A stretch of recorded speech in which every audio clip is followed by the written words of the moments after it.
Agora chegamos ao canto 13º, aliás, 33º, que é o último do paraíso. E para não perder o impacto do original e da versão do Haroldo, eu vou ler primeiro a interpretação parafrástica de Hernani Donato e depois as duas partes, o original e tradução do Haroldo, uma em seguida a outra, para que vocês tenham então um impacto, não é? Um impacto do original e do português. Então, primeiro eu vou ler agora a interpretação inteira do último canto. Virgem Mãe, filha de teu filho, humilde e superior a toda criatura, termo prefixado de todos os desígnios de Deus, graças à redenção. Por ti se enobreceu a natureza humana a tal ponto que o Criador não desdenhou tomar a forma de criatura. Em teu seio aviventou-se o amor que, ardendo pela eternidade, fez germinar esta flor e o paraíso inteiro. No céu, és a meridiana luz da caridade. Na terra, és a fonte viva da esperança para a frágil humanidade. Senhora, és tão grande, tão poderosa, que pedir graças ao céu sem teu auxílio é o mesmo que desejar voar sem dispor de asas. A tua benignidade não socorre unicamente a quem ora numa prece, pedindo a graça. Mas antes, vezes sem conta, antecipa o pedido e a prece.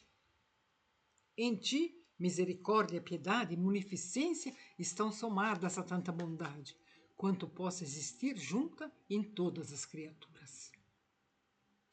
Este mortal, que do mais baixo desvão do mundo subiu até essa altura, observando passo a passo os degraus da vida espiritual, de ti suplica a graça de receber virtude suficiente para que possa, com os olhos, elevar-se até a suma virtude.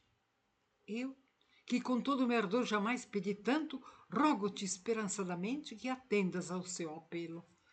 Com a tua virtude seja dissipada a densa nuvem de sua condição mortal, a fim de que lhe seja possível divisar o sumo faltor. E mais ainda te rogo, ó rainha, depois de haver alcançado tão alta visão, que a sua alma seja conservada pura, inimiga do pecado. Que a tua proteção vença nele as paixões humanas. Observa Beatriz e todos os santos que, de mãos juntas, se unem a este meu rogo.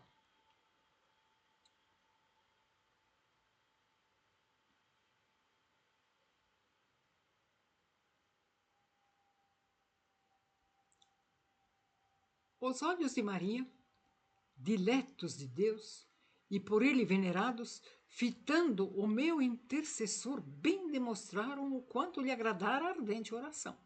E então os olhos da rainha se voltaram para o eterno lume, por modo que a nenhuma outra criatura é permitido tanto penetrar.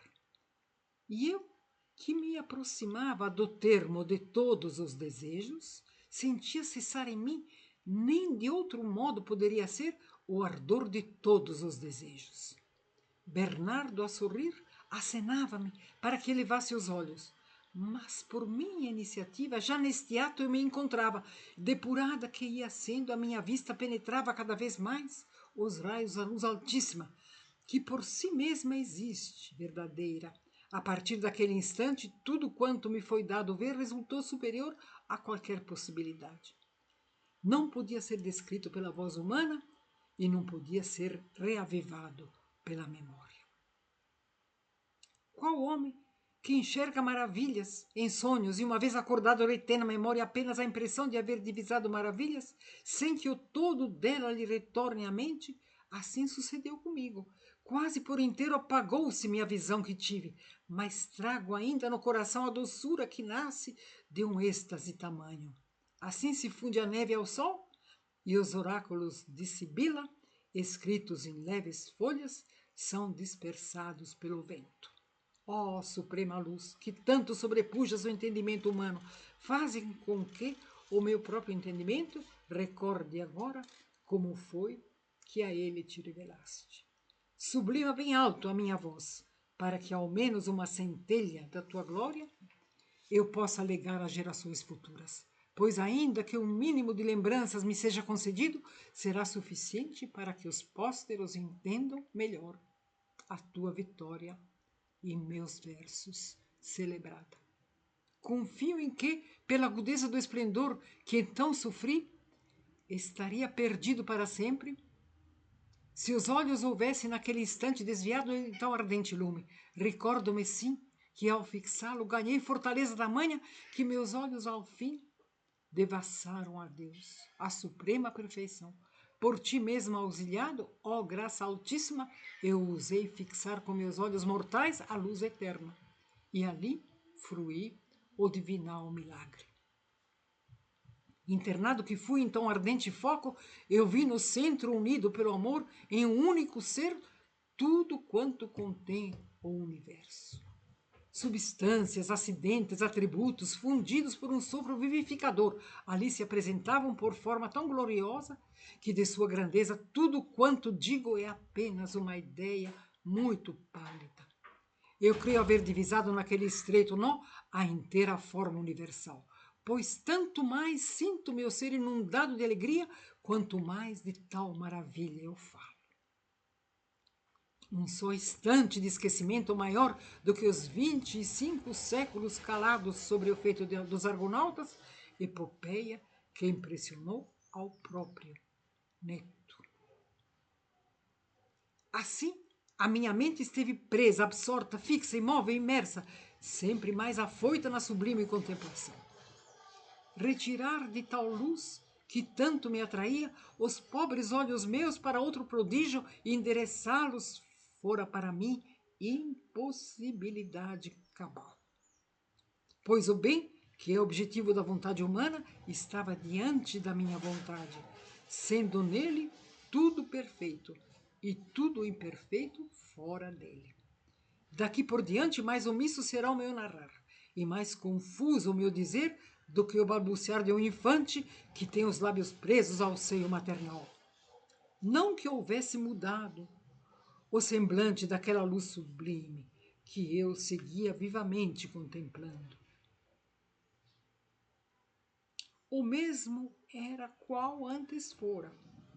À medida, porém, que minha vista se apurava, o egrejo ser parecia ganhar aspectos variados.